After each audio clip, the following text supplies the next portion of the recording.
Franchement, c'est un jour où je me suis senti, comme on dit, hein, je l'ai vécu comme seul.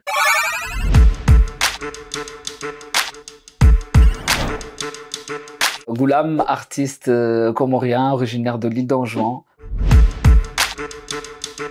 Mon père, il partait au travail à l'étranger et un jour, il a ramené un piano pour nous, les enfants. Et du coup, j'ai appris comme ça. Il y avait un prof qui nous a initiés juste sur les notes en jouant des musiques traditionnelles de Torab. Et c'est venu de là. J'ai toujours continué et au fur et à mesure, j'ai appris d'autres instruments, notamment la guitare, la batterie, les percussions et plus tard le chant.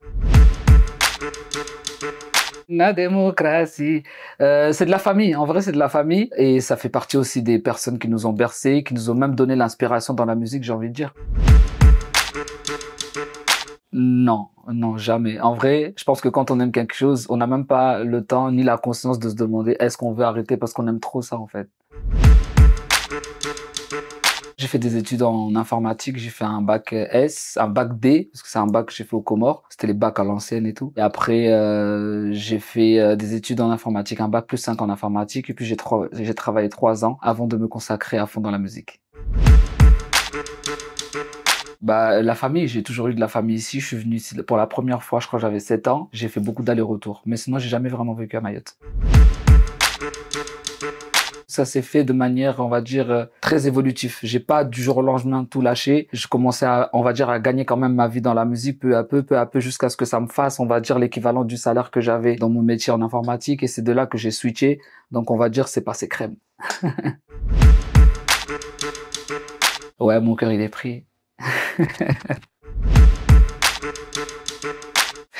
Très compliqué, on s'en ira parce que j'avais une maladie, je me suis fait opérer du poignet à cause d'une tendinite parce que je jouais beaucoup la guitare et ce jour-là en fait comme j'avais la main qui était ultra malade, je pouvais pas l'utiliser, je me suis dit que j'allais composer une chanson toute simple et au final ça a créé le tube que tout le monde connaît et en même temps c'était une période où j'essaie de me retrouver, je savais plus trop où aller, dans quelle direction musicale parce que au tout début j'ai commencé par du reggae en chantant que en français, dans de la musique on va dire un peu des messages conscients, tout ça, presque politique et après je suis revenu à la source ou en chantant des chansons plus dans le côté swahili, bongo flava, côté un peu comore océan Indien tout simplement, en enjouanais, en maoré aussi. Et vers la fin, je savais plus parce que j'avais touché le public maoré. Je voulais en même temps évoluer aussi un petit peu dans une carrière internationale. Donc, je me mettais à chanter en français. Mais quand je chantais en français, 100%, le public comorien maoré qui me connaissait, qui me suivait déjà,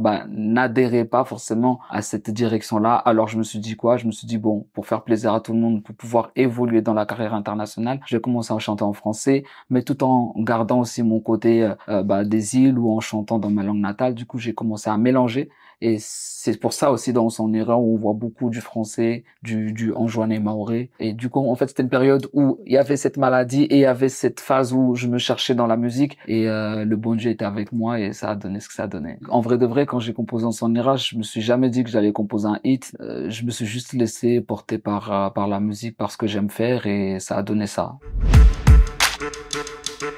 C'est vrai que aujourd'hui, on ne trouve plus le temps de faire tout ce qu'on pouvait faire, c'est-à-dire que et le temps pour les potes, et le temps pour la famille, et le temps pour la musique, et le temps. Donc en fait, on essaie de trier, mais on essaie de donner aussi un peu de temps. En fait, c'est une question de priorité avant tout. Donc voilà, un peu de temps pour la famille, un peu de temps pour la musique, un peu de temps pour les potes, et on s'en sort en vrai. Si, tu connais, c'est comme ça la vie, hein. Mais après, il y a les bons et les mauvais, on sait faire la différence et on avance. Difficile à répondre, mais je dirais quand même comment, parce que j'ai vécu là-bas, je suis né là-bas, j'ai fait ma scolarité là-bas, ma famille est là-bas, mais Mayotte, c'est comme, c'est comme mon père et les Comores, c'est ma mère.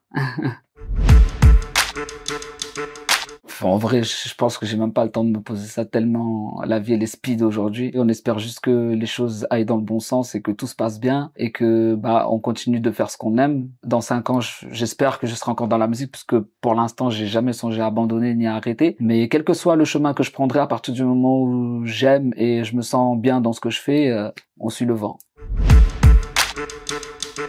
Je reçois pas trop de messages louches. Je pense que les gens plutôt me respectent. En vrai de vrai, peut-être les gens vont pas me croire, mais j'ai jamais reçu de nude. Donc non, franchement pas de messages chelous, beaucoup de messages de soutien. Bon après il y a des gens, ils sont bizarres, des fois ils parlent et tout ça, on bloque. J'étais à l'hôtel à Paris, je descends pour prendre le petit déj, dinguerie. On vole tout dans ma chambre, l'ordinateur, où il y avait mon rapport de stage, tous les projets de musique que j'avais commencé. En plus, j'avais ramené mes disques durs externes, les papiers, le téléphone. Franchement, c'est un jour où je me suis senti, comme on dit, hein, je l'ai vécu comme un viol. Alors, à la base, le médecin, il m'a dit 1 an, mais je te jure, j'ai fait 2 ans et demi. J'ai fait 2 ans et demi, mais franchement, ça valait le coup. Le plus dur, c'était le début. Pour ceux qui veulent faire, j'encourage vraiment tout le monde pour se sentir à l'aise, pour la confiance, mais aussi pour pour la santé, puisque c'est pas que pour l'esthétique. J'étais plus complexé sans l'appareil qu'avec l'appareil. Ça a été un frère, c'est vraiment un frère avant tout, parce que ça fait 15 ou 18 ans depuis qu'on s'est rencontrés. Et c'est quelqu'un qui m'a beaucoup apporté aussi dans ma carrière, et je le respecte aussi. Gros big up, mon frérot. J'élimine tous les SMS de la banque, votre crédit est terminé. Alors, Ismaël, c'est un journaliste. Bonjour Goulam, j'espère que tu vas bien. Ok pour demain 17h, bonne journée. Est-ce qu'on a un rendez-vous pour une interview?